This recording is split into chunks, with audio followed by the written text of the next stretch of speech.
Ouais, écoutez, en l'espèce, des faits sont révélés hier soir et l'affaire est réglée ce matin et heureusement, on ne peut pas faire le reproche au président d'avoir transigé avec les principes de la République exemplaire. C'est une démission très rapide, hein, quasiment du jamais vu, indispensable alors qu'on demande des efforts aux Français.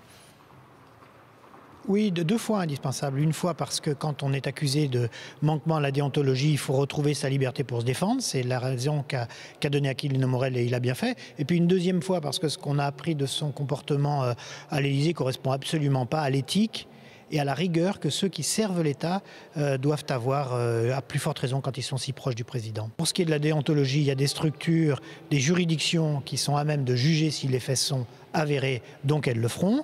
Pour ce qui est de l'éthique de comportement, de la rigueur, d'un minimum de retenue quand on exerce le pouvoir, ça, pour le coup, oui, je trouve que je suis plutôt choqué. Je trouve que c'est très bien que la démission de Aquilino Morel soit motivée aussi par cette prise de conscience tardive. Alors vous êtes choqué, mais est-ce que son comportement avait pu, par exemple, vous étonner à l'Élysée? Est-ce qu'il avait un comportement inadapté? Non.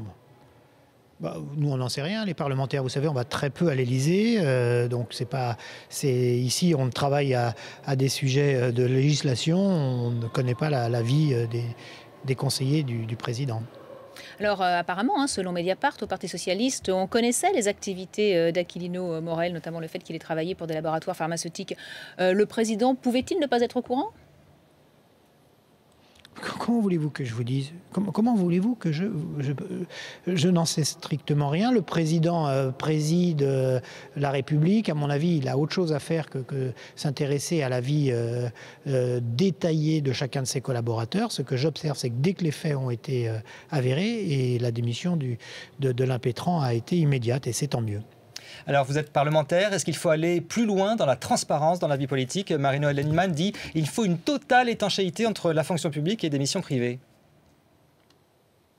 Alors, avant d'avoir des avis définitifs sur tout, en tout cas personnellement j'en suis incapable, je pense qu'il y a un diagnostic vérité sérieux à faire du mélange des genres entre la vie publique et la vie privée et la vie professionnelle, s'entend, dans le monde des affaires. Est-ce que les textes dont nous disposons aujourd'hui sont suffisants? Est-ce qu'ils doivent être renforcés?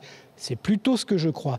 Comment doivent-ils être renforcés? Je suggère qu'on ne se précipite pas à faire des réformes sous l'urgence d'une situation qui choque tout le monde, qu'on réfléchisse sérieusement, qu'on consulte et, s'il le faut, qu'on décide pour nettoyer définitivement la vie publique de ce genre de soupçons.